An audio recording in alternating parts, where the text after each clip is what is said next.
I can't remember the full name of it. You have to tell us what the name of it is. Arizona Autism Network of the West Valley. Okay. Is what it's called. And why did this happen?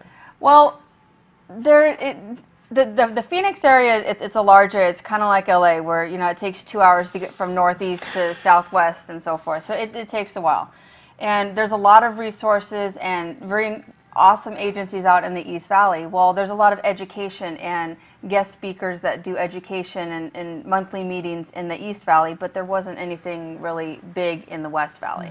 So if me, who lives on the far west side of town, wanted to go to one of these education events or whatever, I'd have to drive an hour to hour and a half through rush hour traffic just to go see one of the guest speakers.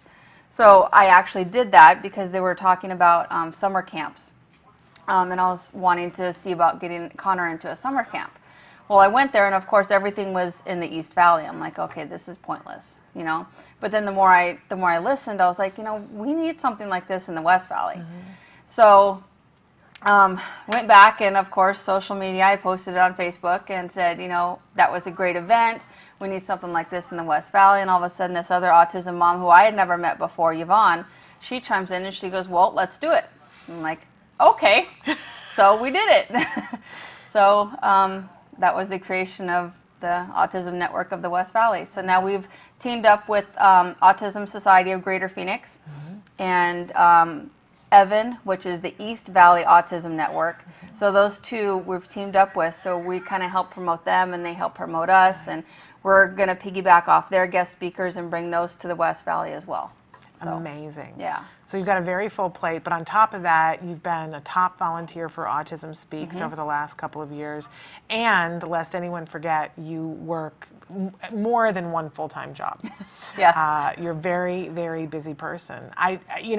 People always say that we all get the same number of hours in the day as Mother Teresa, and I keep thinking no, but I want to know how many hours in the day you get.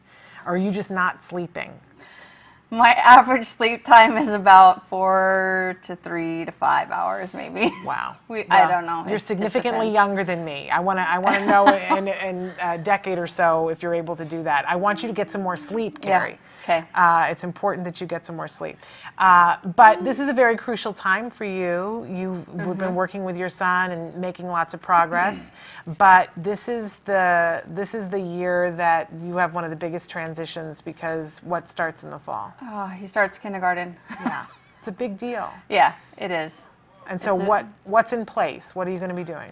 Well, he's going to be starting at a new autism charter school in downtown Phoenix. And it's going to be a little bit of a drive, but it'll be worth it. Yeah. So, with him being nonverbal and, just having just the way that he is, I don't want him in a public school. Nothing against public schools. Yeah.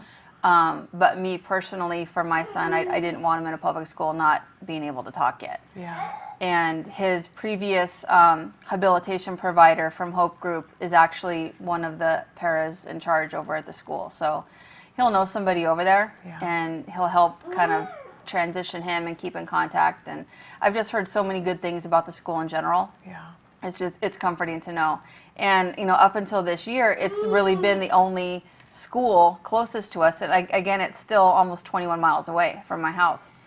And it's the closest autism school to me.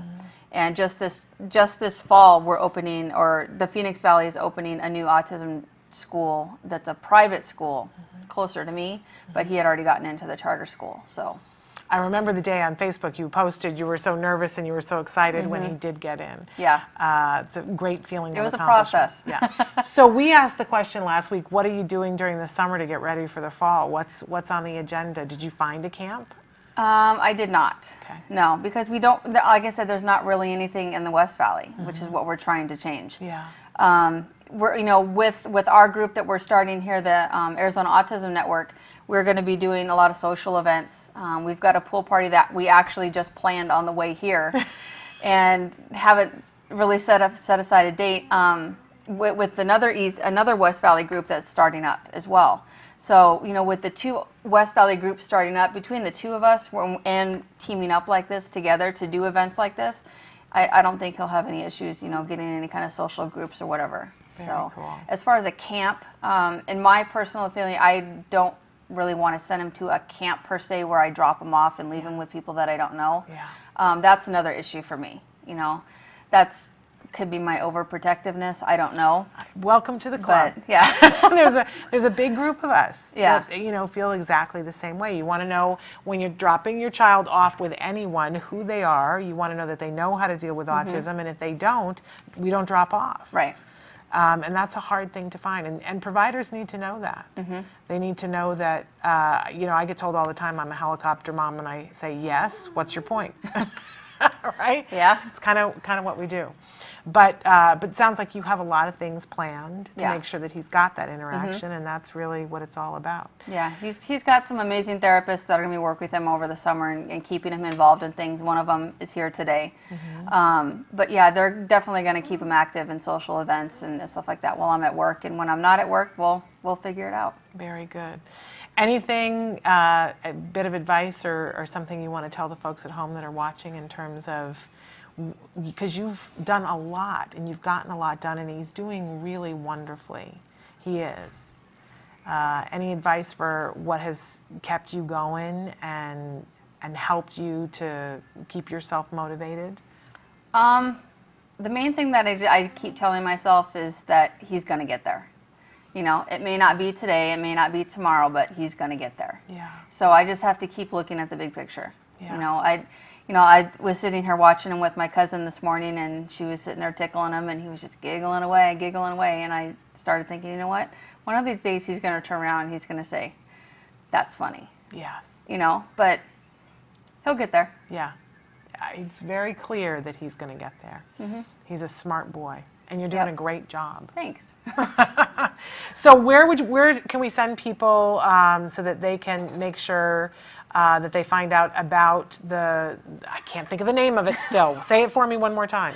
Arizona Autism Network of the West Valley. Okay, if they're in the Arizona area and they want to know more, where should they go to get more information? azanow.org is our website, or they can go to Facebook, Arizona Autism Network. Okay, and where do you send people? Do you send them to the Facebook page or the website for Autism Will Not Define My Son? What's your preference? Facebook is a lot more active. Okay. So I would go to Facebook/Autism Will Not Define My Son. Okay. And what about Inc. for Autism? Where? Jack's page is Facebook at Inc. for Autism. Okay. Yeah.